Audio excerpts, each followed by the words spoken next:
I'm going to show you just one more example to show how this is changing the availability of remedies. And this is not about additions. This is not about new provings through wacko remedies. No, this is just making visible and usable what is there already.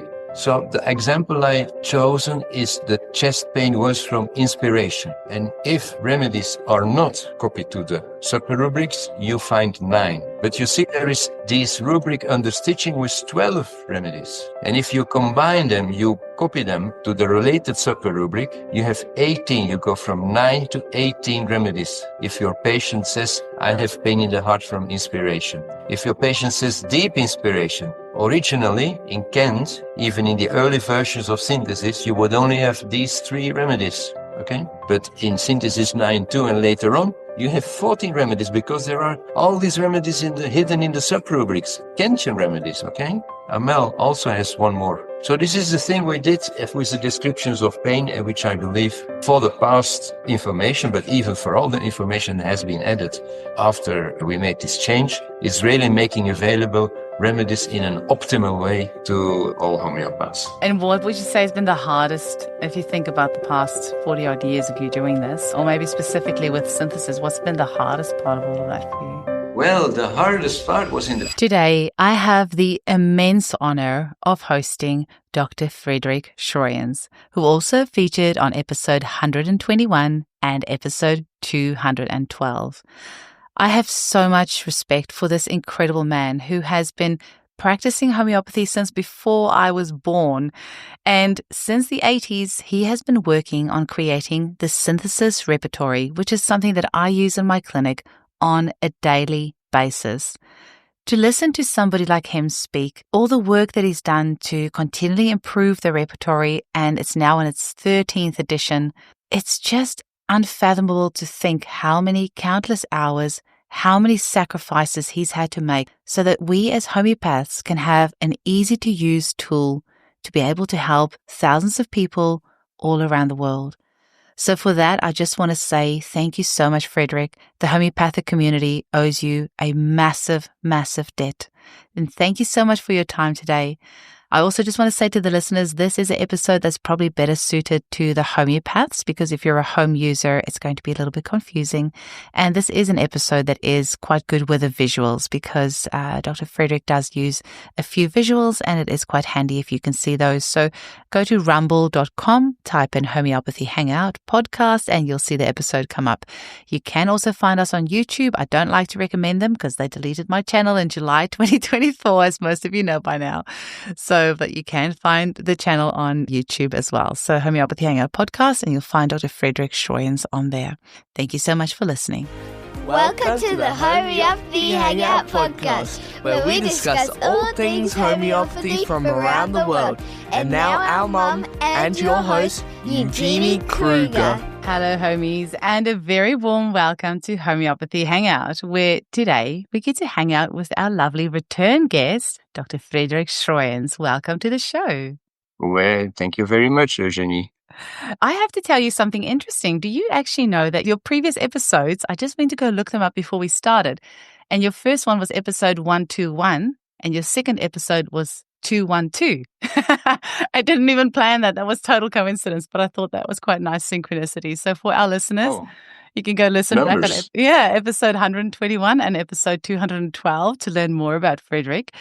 But today he's going to be talking to us about synthesis, which he was the creator of 40 years ago.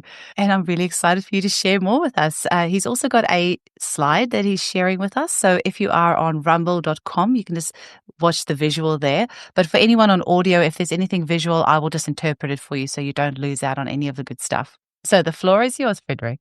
Yes, thanks a lot again, Eugenie. It's a pleasure. And what I would like to emphasize today is not so much a version of synthesis, but repertory and repertorization and what has happened to it in my lifetime, my career, in fact.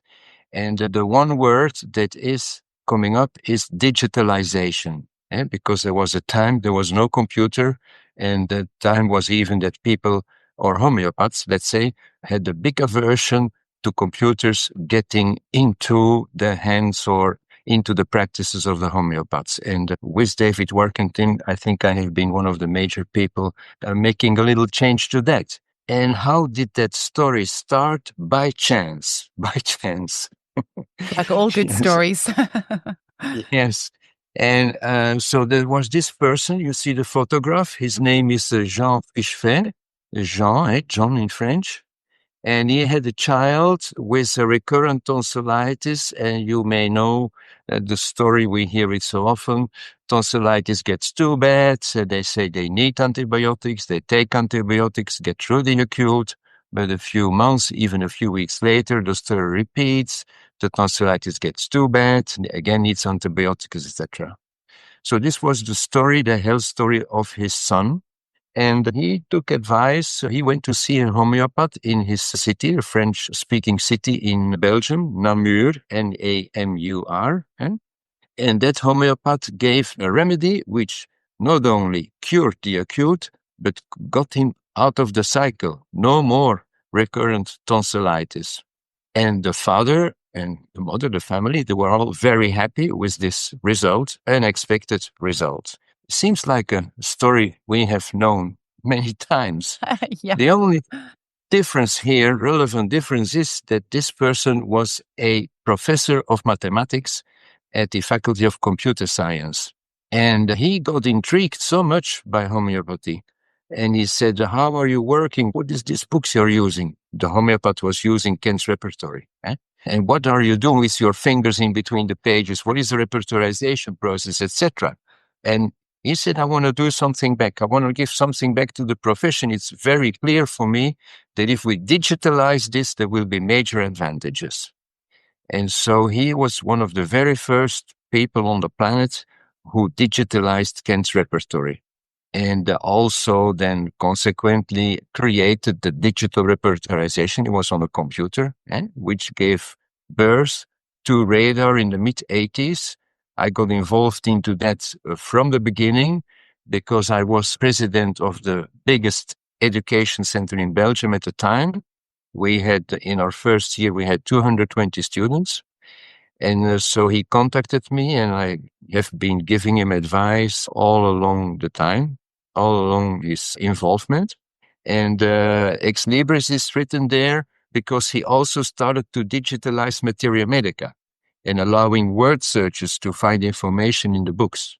It was always not existing. There was a time all of this was not existing.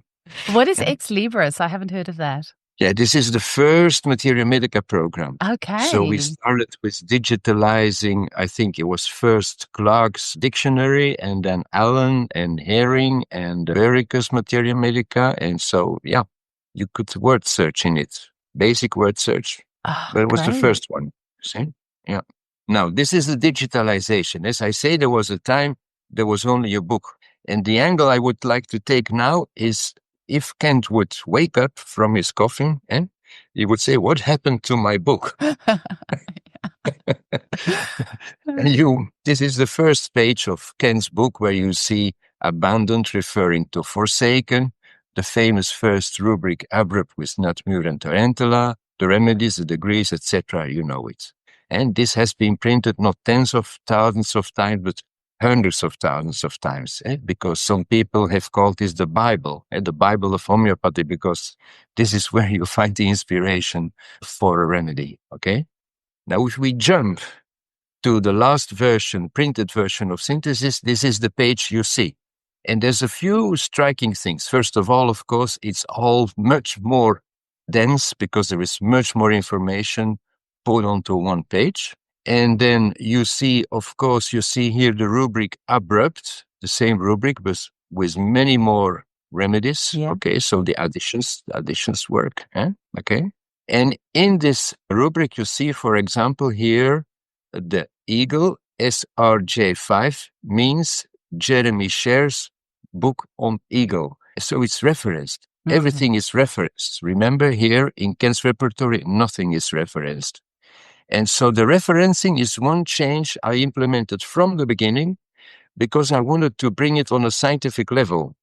And you know that if you state whatever in a scientific paper or Congress, whatever, you have to give references of what you say. And you have I to. really admire your integrity, but also you made your life very hard for yourself by doing that, because that would have been a lot of work. But Well, I very we much did it admire from your integrity. we did it from the beginning, and we've used, for those who know a bit about it, along the bibliographical Vancouver referencing style. So we have a catalog of, I think it's more than 4,500 bibliographic references, Vancouver style, everything very precise. Okay. And what is the consequence of doing that? Even if it's been a big job, the consequence is that people can check, does abrupt, for example, really exist in disproving of Jeremy Sher? And if it doesn't, or they don't find it, they will contact me and say, I don't find it, I think there is a mistake, or etc., etc. And so it helps to increase the quality of the content, which has been one of our main totems. And the quality of information is key. And so this is about the referencing. Now, on the same page, you may see another striking thing, and that is that abrupt is here on the second half of the page, and on the first half of the page, there is these other rubrics, daytime, mind morning, mind forenoon, etc., which to anyone using Kent may seem a little strange. These are, in fact, as the references again say, rubrics from B. Böninghausen and B.G. Boger, okay? And so, indeed, in synthesis, several versions already, we have integrated Kent's approach and Böninghausen's approach. And I would like to make you aware a little bit, this is like the left and the right wing in homeopathic repertory authorship. And so I think it's interesting to contrast them, to understand also the way that people may analyze a case in a very Kantian way, or analyze a case in a very Böninghausen-like way. Both are valid, and both may be interesting, or more interesting one case as opposed to another case. Now, the main idea of Kent's approach is the strong and striking symptom. So when there is a cure, when there is a proving, what is the strong and striking symptom? And this is what he, as an author, has been putting in his repertory.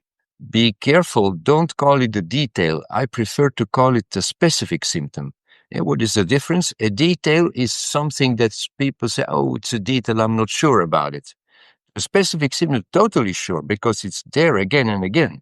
And so every time I turn the eyes sideways, I have a pain in my eyes.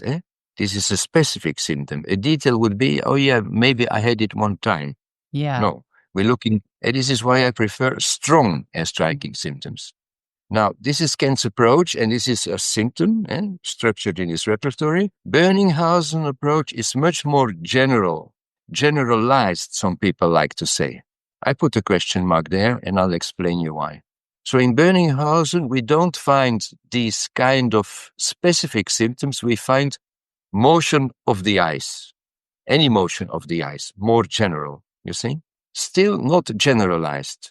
And Böninghausen, in fact, himself uses the word genius symptom. And this is, even to understand the Böninghausen repertory approach, very important to understand the difference. What is generalized? Well, let's look at a specific Kantian symptom, pain above the left eye, okay, the morning on waking. And let's suppose that we have 3 remedies in this rubric, okay? To generalize those 3 remedies would mean that we add them to the related super-rubrics. So first we leave out the waking and we add it to above the left eye in the morning. Then we leave out the morning and we'll add it to above the left eye on waking. Then we leave out the left and we add it to above the eyes in the morning on waking, and so on. You got the idea? So these are related super-rubrics. And to put those remedies in the related super-rubrics is generalizing them. I have never been in favor of that, even if some other authors have been doing it in a systematic way. With a computer, you can do it even very quickly, because this is, I believe, diluting the information. And it's not coherent, not faithful to the approach of Böninghausen. So let me now explain to you what is the approach of Böninghausen. Well, it's the genius symptom. And the genius symptom is the symptom that is there everywhere and runs through the remedy. You see the yellow mark, the genius of the remedy must correspond to all aspects of the genius of the general disease. So remedy materia medica, disease patients, okay? So the short of it is the definition. A genius symptom is a symptom that appears in many provers or many cures. You meet it very often. Like stitching is a genius symptom for bryonia because you may have the stitching in many places. It's the strong things. It's not the generalized. You see the difference with generalized, the symptom of the eyes there, and this one, it's totally different. Okay? So we had this very specific approach from Kent, the genius approach from Böninghausen, and we have been integrating them into synthesis, into one structure, because remember, this was the idea. We want to have a repertory which is integrating, synthesis, and in fact, everything that is available as an approach to help practitioners, homeopaths, finding remedies and families, okay? And let me quickly tell you how we did it. We did not mix the rubrics. So there are Kentian rubrics, there are Böninghausen rubrics. We started doing it, but then we said, oh, Kent won't be happy and Böninghausen won't be happy. You don't want them coming in like torturing you, coming out of the grave and haunting you. Absolutely. So we separated them. And so in synthesis, which is a Kentian-based repertory, we left all the specific Kentian symptoms, and if we added to them, it was because it was a specific remedy to that specific symptom. So the specificity was maintained, was respected. But we added also more general symptoms, not generalized, but general symptoms like stomach noon. What does it mean? It means people say, I have a burning in the stomach, I have pain in the stomach, I have bloating in the stomach, whatever, 2, 3, 4 complaints. And the typical thing is my stomach complaints come on around noontime. This is stomach noon, okay? So this is about the integration of Kent and Böninghausen, which I feel is a big achievement. And I must be grateful to Dr. Shiva Raman from Kerala, India, who came to my house and stayed with us for 3 months to work on this. So to give you an idea. Full time, yeah. Now, the next angle I would like to explain to you, is a big leap we take, is about the digital repertory. So again, I go back in the time machine and remind you that there was a time there was no digital repertory. And so we go back to Kent's repertory and how he, as a repertory author, created his repertory. And so Kent used or was looking at different sources. There were some repertories existing, like a small repertory by Timothy Field Allen. Böninghausen's therapeutic pocket book was there. Jar had a small repertory. And in fact, in the last years, before he started to create his own repertory, he was mostly using Lippes' repertory. And he interleaved it. So interleave means in between every 2 pages, they inserted a blank page. And he was taking notes of everything he heard from colleagues on congresses, in papers, magazines, etc., and taking notes and notes and notes, collecting information. This is what a repertory author is doing. The first stage is collecting information from written sources from everywhere. He even interleaved his Lippe repertory 3 times. 3 pages, 3 blank pages. Incredible, between each page, yeah. I would love. Where's the copy of that book? Do you know? Don't know. It must be in some library in the United States. I don't know. I wonder if it still exists. That would be amazing to see that. Yeah. And so on the basis of all these sources, Ken then started to create his repertory, which was first released, the first part of the first edition in 1897. He completed it and then released another second version in 1908. Then, a little after this, I think 1916, he died. So the last edition he edited was the second edition.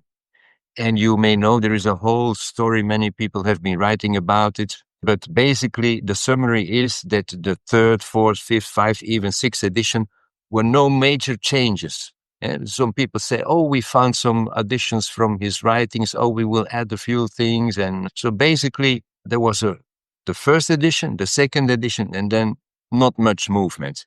And people were totally happy with Kent's Repertory, totally happy. And in fact, until the 70s, there was this idea, the Virgin Kent is what you need, because it has information, I think it's 695 remedies, so many symptoms, etc., etc. The Virgin Kent is what you need, and it's, yeah. But there came a change in the 70s. First of all, through the work of the Germans Bartel and Klunker. They created the synthetic repertory, which was printed in 2-3 steps, and which was basically showing additions from 14 sources, Allan, Herring, Clark, the classical ones, into 5 chapters.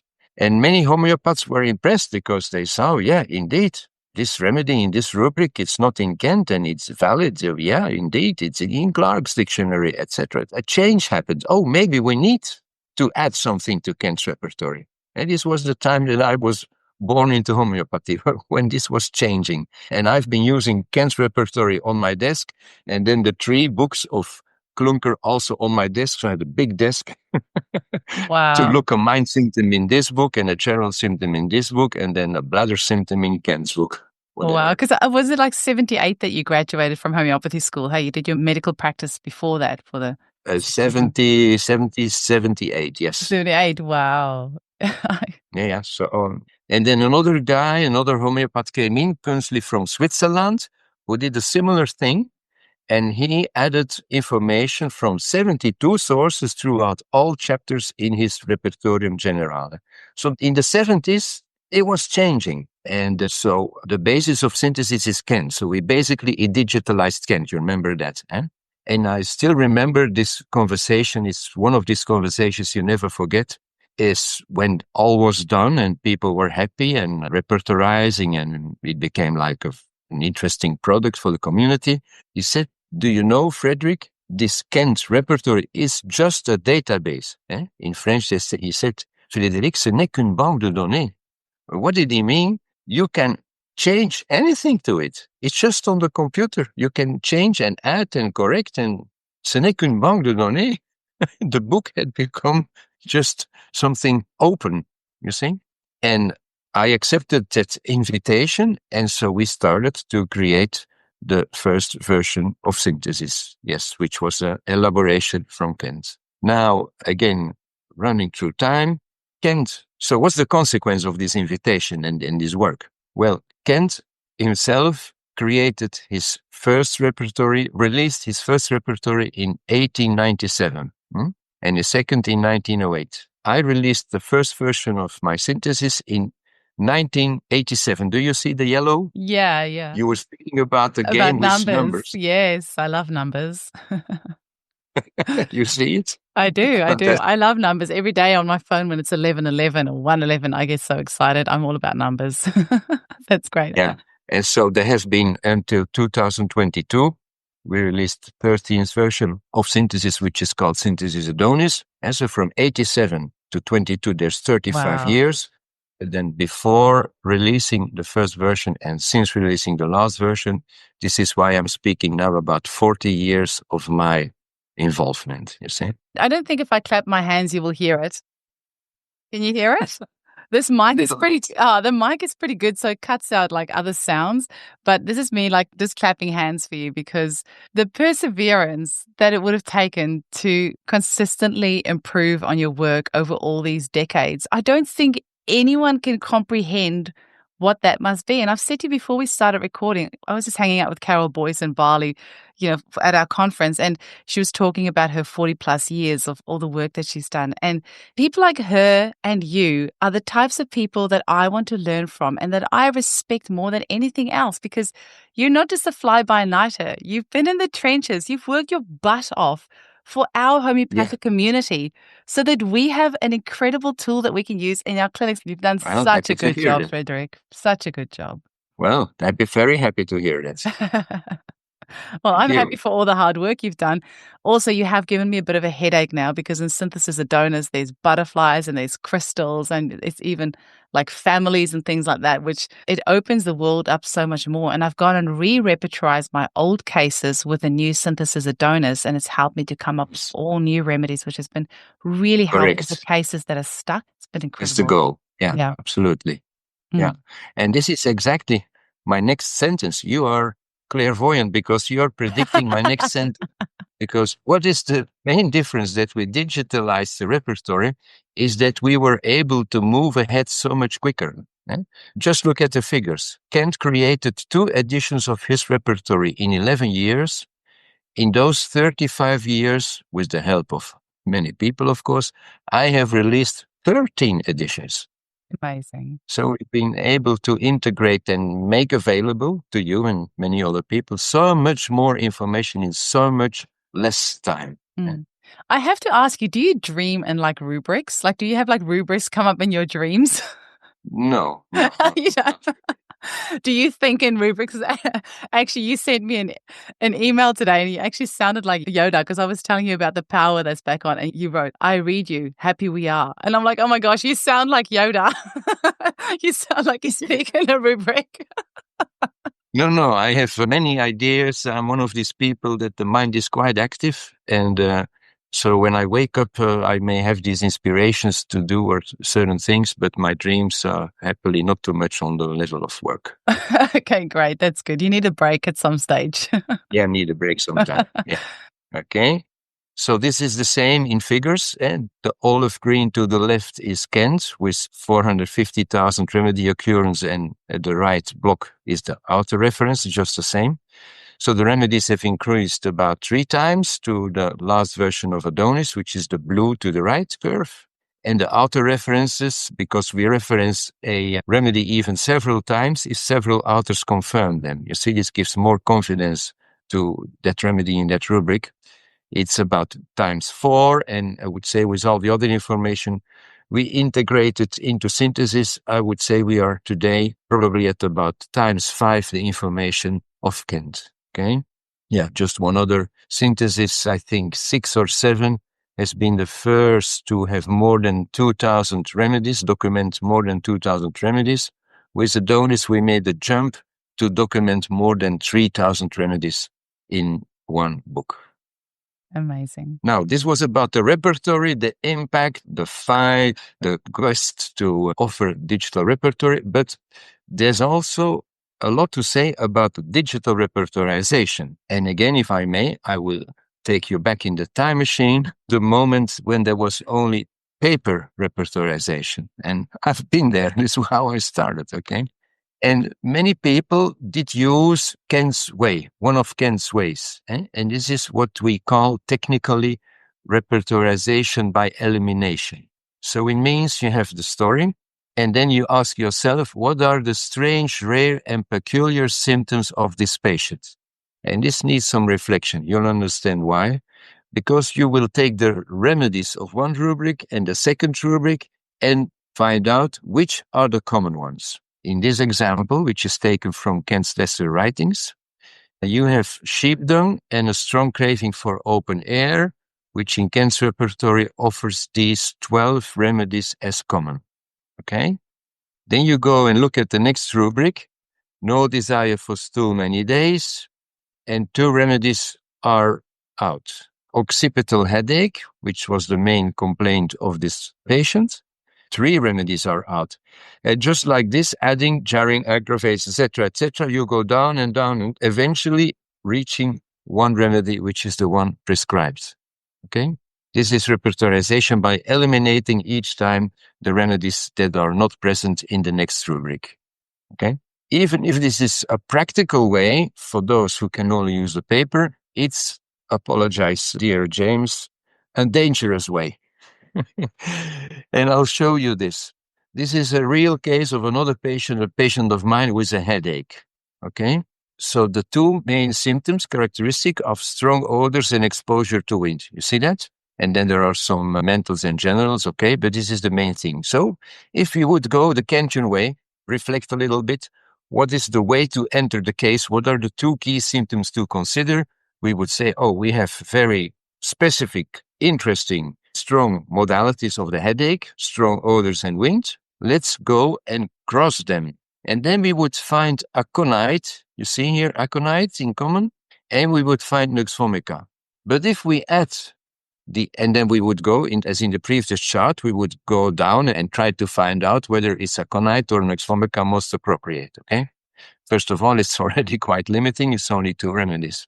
But worse, if we add a few other symptoms, mental and general, we see that 5 remedies have other symptoms, and anxiety at time is set points to argentum nitricum, the generals here, they may point to sepia, etc., which have many of the symptoms of the patient, but not the 2 symptoms of the headache. And so you see the bias of this approach, because from the onset, you take a critical decision on which you cannot come back. With the repertorization, you can take any symptom in any order, and at the end, you will see sulfur lycopodium, argentum nitricum, aurum sepia, all as possibilities. You can go to Materia Medica and decide what to prescribe. Yeah, it's so much easier. I used paper repertory in my first year. And then after that, that's when because I did 4 years. And so my first year we did paper. And then as soon as Mike from Similimum in New Zealand, he came to speak to the students. And as soon as he came to speak to us and he said there's a computer repertory, I bought one straight away because I was like, I'm not doing this with paper anymore. Yeah. It's hard work, but it's also a good process. I think it's like, as a homeopath, I think we're training to be homeopaths. I think it's important to do this process to kind of understand it on a deeper level. Yeah. But you will miss a lot of remedies because your choice of the 2 first symptoms is so impactful that you may miss many remedies. Yeah, that's true.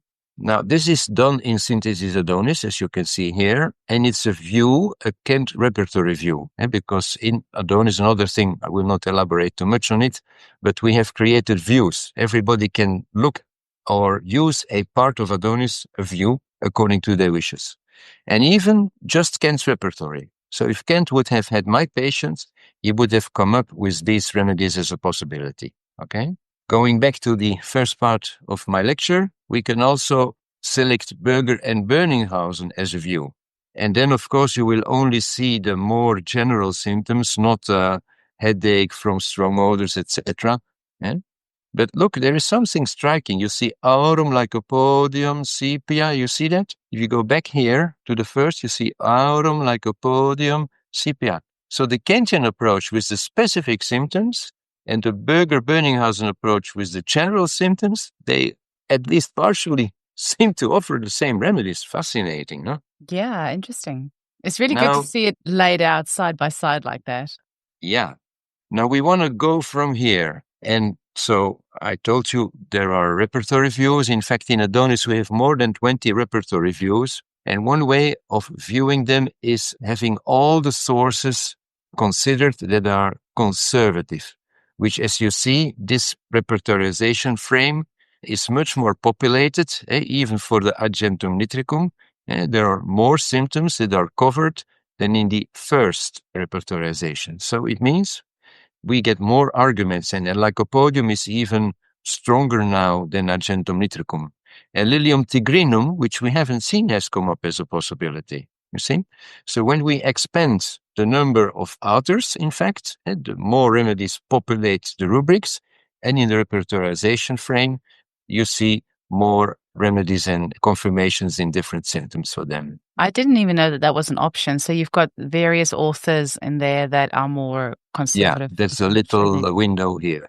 And you may be motivated even more to try it out by the next slide, because obviously when in this case, such is a real case, this is a real case of mine, we've got many remedies, okay? Argentum nitricum, lycopodium, not pure sulfur, got all of them, some result, not the remedy, okay? You may be tempted to use all information from synthesis. We call it the full synthesis, okay? Full repertory, you see? Oh, wow. And what do you see? There's a whole basically almost all these symptoms are covered by so far unknown remedy, which is Acocanthera oblongifolia. And this is the remedy I prescribed to this person. I tell him, come back after a month, come back after 6 weeks. He even doesn't come back anymore. He says, no, I'm fine. I will come back later. I had him on the phone since then a few times, But basically, it's a big change. It's a big change for him. So this remedy that was discovered because of the full view of synthesis Adonis. That is insane. I had no idea that you can do that. And that Remedies didn't repertorize in that top 10 at all. And then you did full repertory and then it comes right up to the top. That is incredible. Yeah, right. Let me go to the next section I would like to highlight. Another work which in fact took years. I'm not going into all the details, the smaller jobs we've done. But when you're speaking about dreaming, this is a job I have been dreaming of since a long time. I'll tell you why. For years. And we eventually did it. And it's related to the descriptions of pain.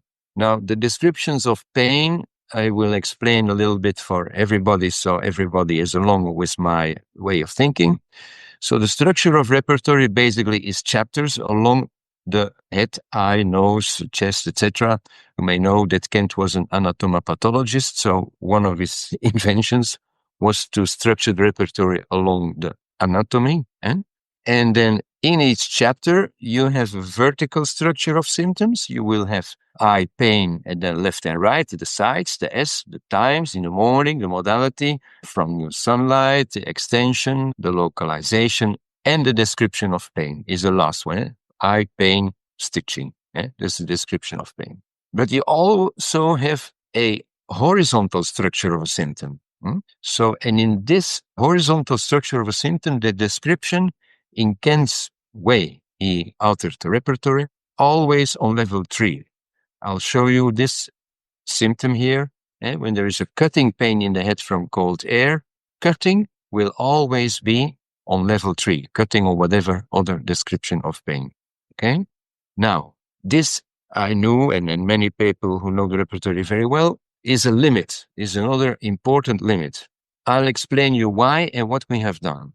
So, if cold air aggravates is the modality of the headache, you do find remedies under head pain, cutting, etc. Yes. But you also find there is a rubric head pain shooting, which has cold air. Maybe some other remedies. And if cold air is the main thing of your headache, then why wouldn't you consider the remedies that are under tearing? Because when you ask a patient, how is your headache? Sometimes the reply is very clear. They say it's stitching, but most of the time it's not clear. They say it's stitching, it's pressing, it's a little bit drawing. They give several words. So, between all the things we can ask a patient, which side, which modality, the description of pain is often the least reliable aspect. And through this structure, putting the description of pain on the third level, the modalities are hidden. So we need a change of structure. And the suggested change of structure is to put the description of pain at the end. You see the yellow, and it becomes head pain, cold air, cutting at the end, and you have 3 remedies. Now, this may still be a little bit abstract, and I'm going to try and show you very concretely how it would be. When we put the description of pain at the end, for cutting, shooting, cramping, lancinating, in Kent, I think there are already 140 descriptions of pain. Then if they are related to cold air, they are together. You see on the screen in synthesis 9.1, it would be cold air aggravates, a cold air. Oh, but then I see air cold. Yes, indeed.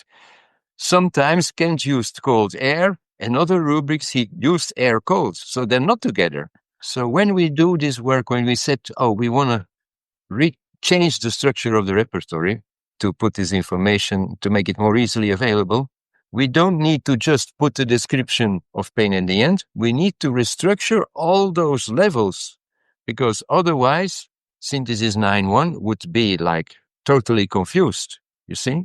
And so we changed cold air aggravate in all the places. So it became one rubric with similar sub-rubrics, cutting, shooting, tearing. That makes so much more sense. That's so much better. Yeah. And it means that cold air aggravates now has all those remedies of this important modality. We create almost a new modality, more populated, more remedies, etc. The same goes for the times and the sites and the localizations. And this is a work which took several years. This is why in the history of synthesis, there is a synthesis 9.0, 9.1, and 9.2, because we did it in several steps. It took several years. And how important is this? Well, I think it's one of the most important things I've done to the repertory. And I'm going to show you this with a true story. So I had in the early days of my practice, I had a patient with pains in the heart. Okay. And he was telling me, he said, it's worse when drinking. So I was happy. As a Kentian, I go to the repertory and I saw chest pain hard, C, coughing, E, eating, in between, no D, no drinking. I was unhappy. So I prescribed a remedy.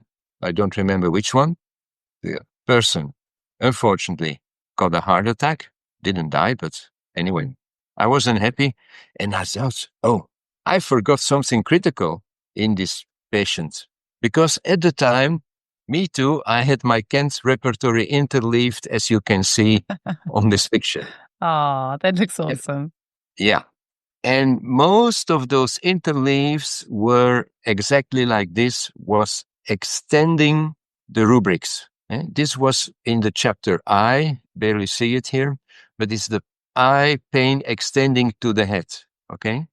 And under drawing, there is another rubric, and also extending to the forehead, to the occiput. And under pressing, there's another rubric with other remedies, etc. So we made those lists. And my friends, my colleagues who were with me, he started homeopathy in the late 70s. We all did this. We had all these little papers saying, oh, remember this rubric, and maybe you need to look another remedy there, etc., etc. Because we know this problem, this limit, that the description of pain was hiding, in fact, all those other remedies and rubrics we needed. And indeed, when you turn a few pages and you go to a chest pain stitching, there is a modality after drinking with China. And so I felt really very sorry and very bad that I hadn't done the exercise to go through all the pages and find a rubric drinking, because chest pain, heart pain, drinking, I didn't hear it many times in all my career. It was really a strong and striking symptom. Probably China would have been the remedy. I missed it, you see. And so we did a job to change it all for everybody. And look here, you have the chest pain heart, and the drinking comes first, and the stitching is there.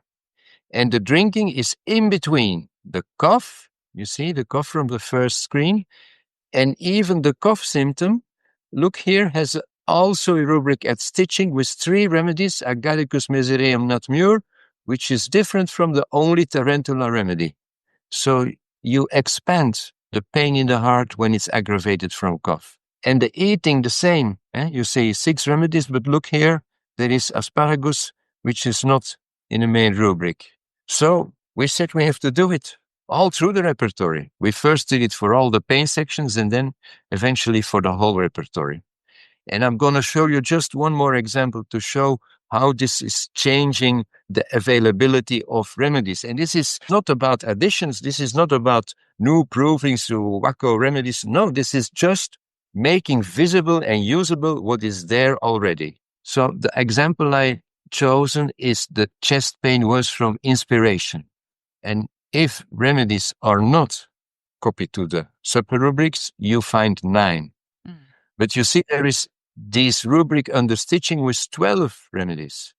And if you combine them, you copy them to the related sub-rubric, you have 18. You go from 9 to 18 remedies. If your patient says, I have pain in the heart from inspiration.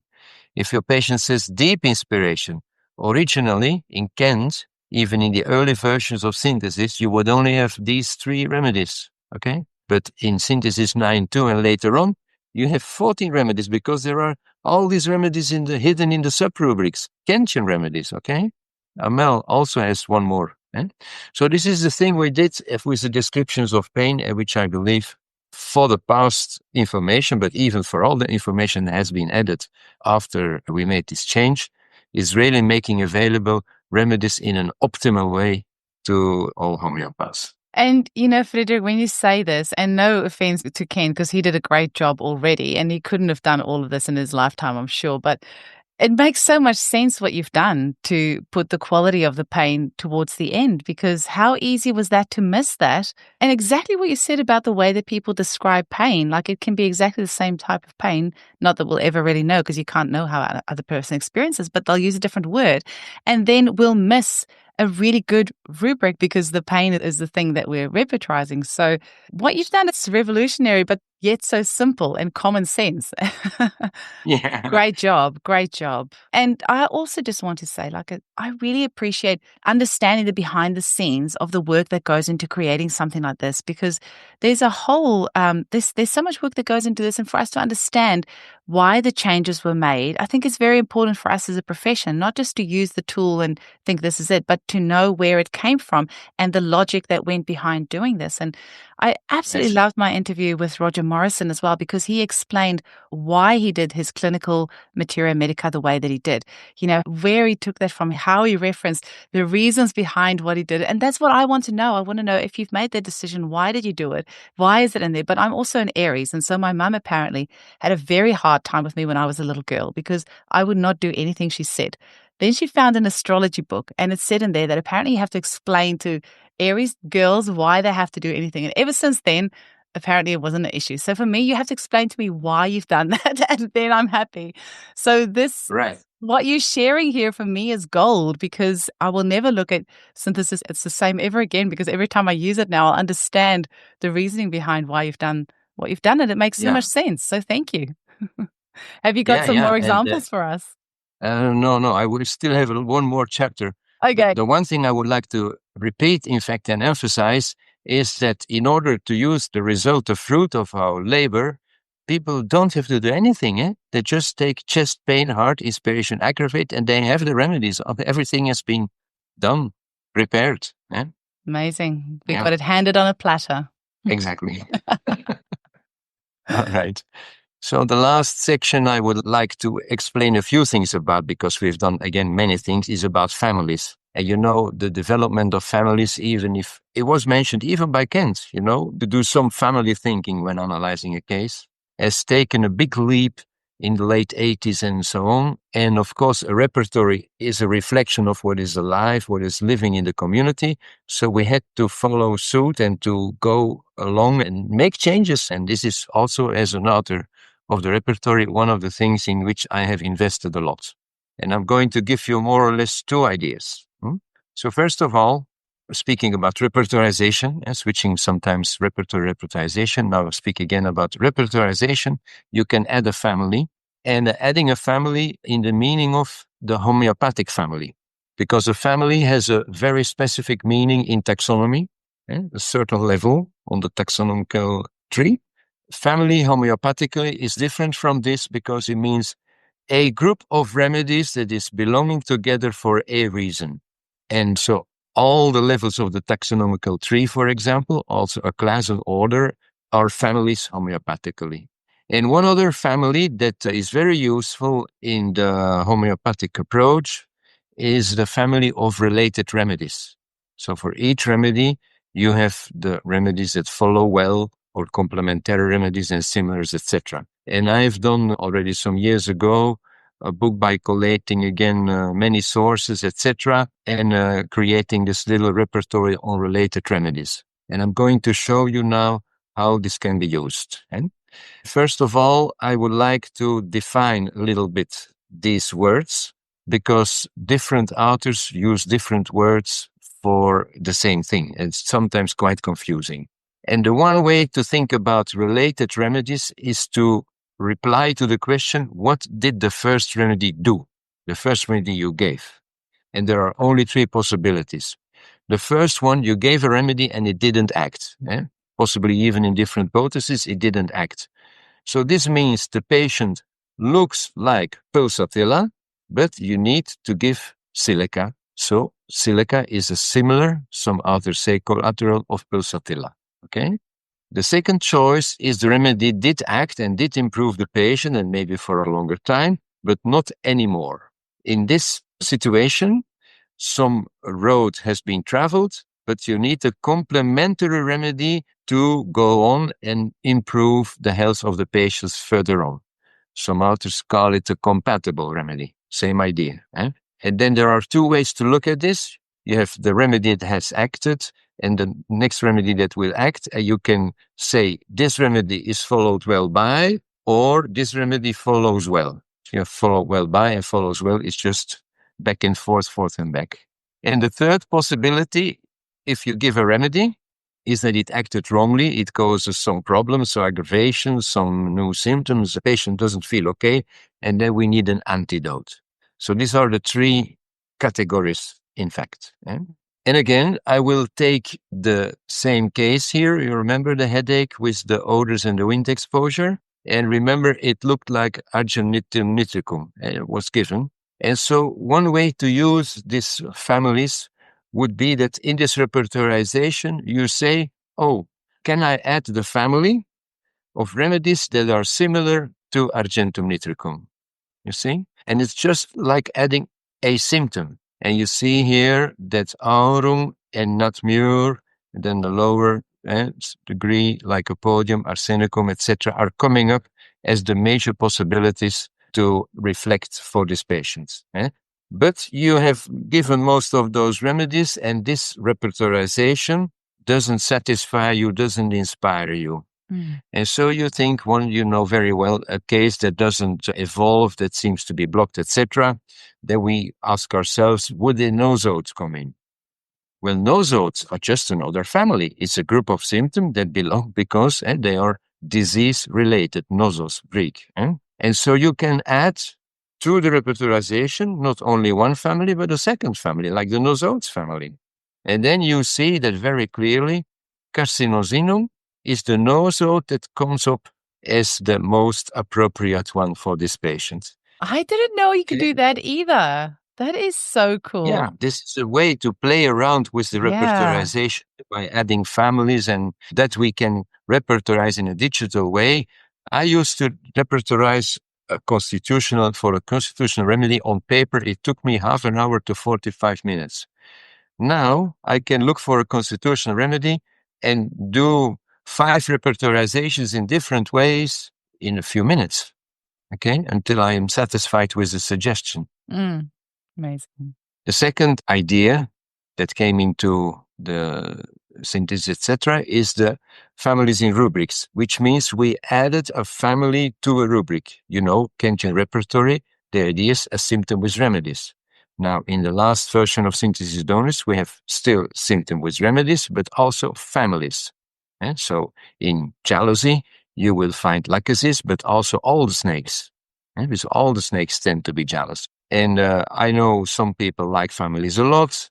I know some people hate families, don't like them at all. So I just show you the flexibility here that you can display families or not display families at all. I've really liked the families coming up with a new Adonis. The bird, it'll come up as AVs, like the bird families, or it'll come up, yes, correct. With fungi families, or with Lepidoptera, like the butterflies as a family. I've really liked that coming up because it'll just spark your interest and go, oh, that's a good idea. I didn't think about that family. And then it helps you to just go a little bit further from there. So I like that addition. Yes. This is what I'm going to show you with a little example. Totally right.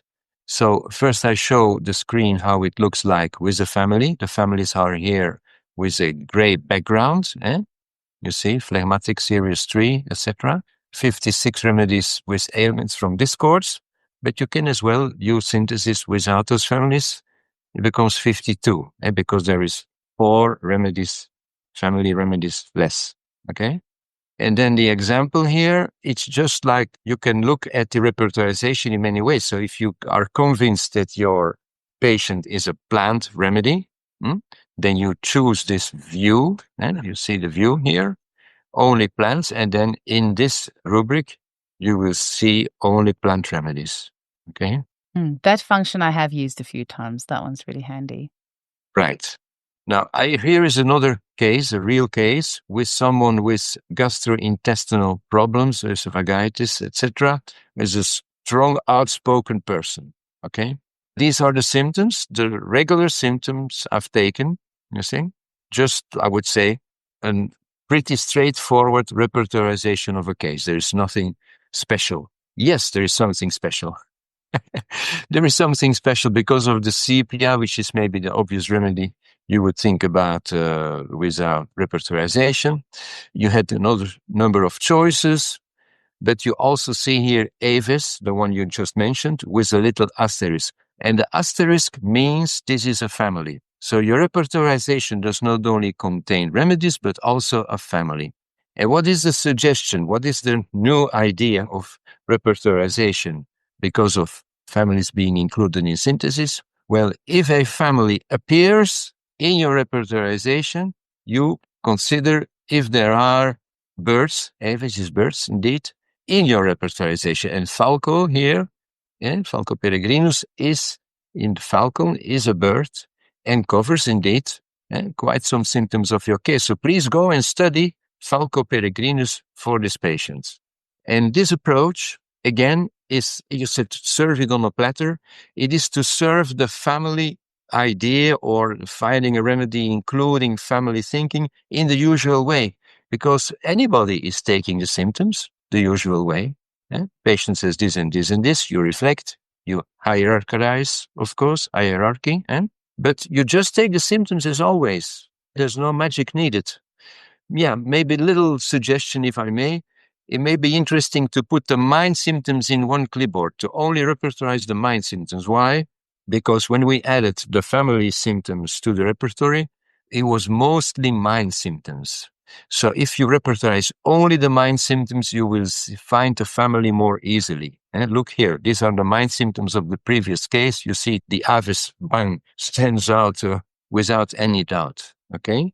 And if you then find a family, and I would say in the first 20, my experience is in the first 20, in the first 20 remedies of your regular repertorization that you have been doing your whole life, well, then please check the members of that family. This is the whole concept. Voilà. So these are a few ideas that I have highlighted, referencing the information, making it transparent, Böninghausen Kent integrated, the views, digitalizing the repertorization allows a plural. You see the S bold and underlined. I love Description of pain, families, finding the family in the case, in the repertorization. So, yeah, I think a bird's eye, or they say bird's eye view of the 40 years we've been working on this. You know, I am very open to any suggestions, been all my life. And in fact, in the first blueprint I wrote, this project welcomes any criticism. Okay, so any input you want to give, please contact me. Just before you ask some other questions, I don't want to show this here. This is me in front of my library. Wow. With I all love the that you kept all those copies. Oh, that's beautiful. This is the first printed version, loose leaf version in German, 93. The first version in English, 94. And then so on goes up from left to right. And this, some versions, of course, have been printed many times. But basically, every version that has been printed once is on my shelf here. With Hahnemann at the top overlooking all of them. Yes. I'm sure he is very, very, very proud of you. I have some questions for you, but when I see somebody like you that's done all this work, and what keeps you going? What is the thing that keeps inspiring and keeps making you do another edition and another edition?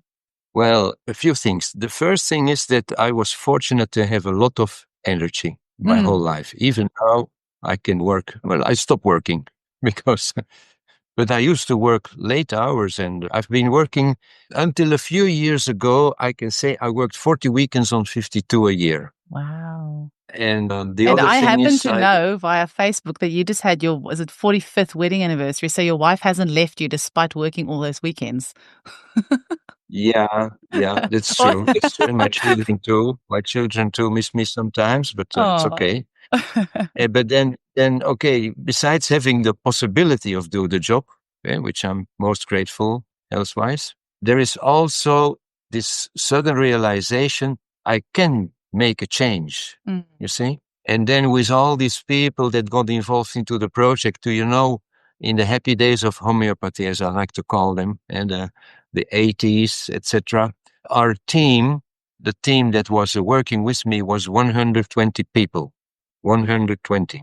Yeah, from Canada to Australia, from Argentina to Japan. And you know how you work together on a project, on a team, you just stimulate each other and you see you can make a change, and each version had new items and new ideas and new advantages. And I was just totally driven and passionate by the work that I could do.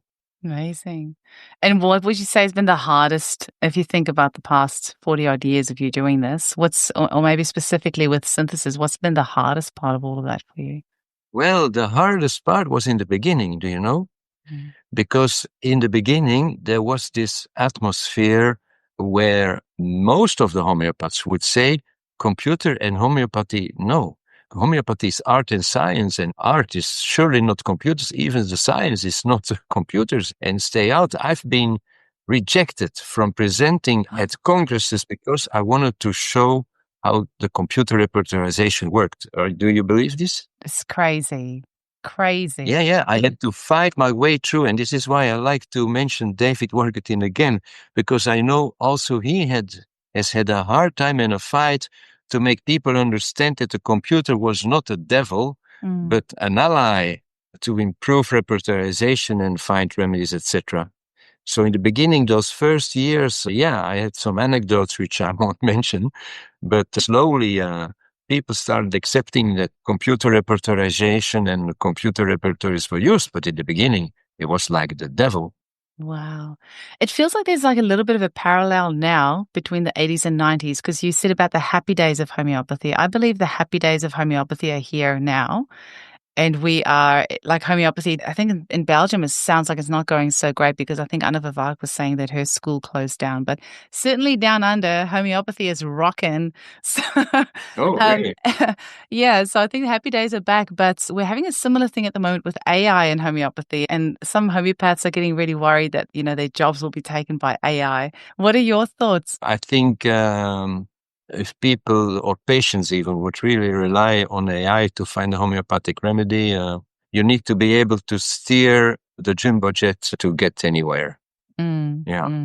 Yeah, it's going to be interesting. We put an AI bot on my website about 2 years ago, and it's had tens of thousands of queries on it. And we've had so many emails from mums saying, thank you so much. My child had an ear infection and I hopped onto your bot at 2:00 in the morning and it gave me a remedy and it helped. So I think there's, some good to it as well. But it is interesting. It does sometimes spit out some pretty wacky stuff. So you're right. Yes. It's going to be an interesting journey. Absolutely. And where you're standing at the moment, where do you see the future of the repertory going, and specifically the future of synthesis and radar opus? Like, what's your wildest dream for where you see this going in the future? Well, we are working. I am working on the next version, integrating more stuff, doing the usual thing. There is a lot. Even in 2022, everything we had has not been integrated. We just had to release, But so there is still more stuff coming up. I would like to release at least two more versions of synthesis before I hand over to other people. And then, as you say, there may be coming a time that synthesis gets involved into AI as well. So I'm constantly working on that as well. Of course, it's all in the dream stage. It's all in the project phase.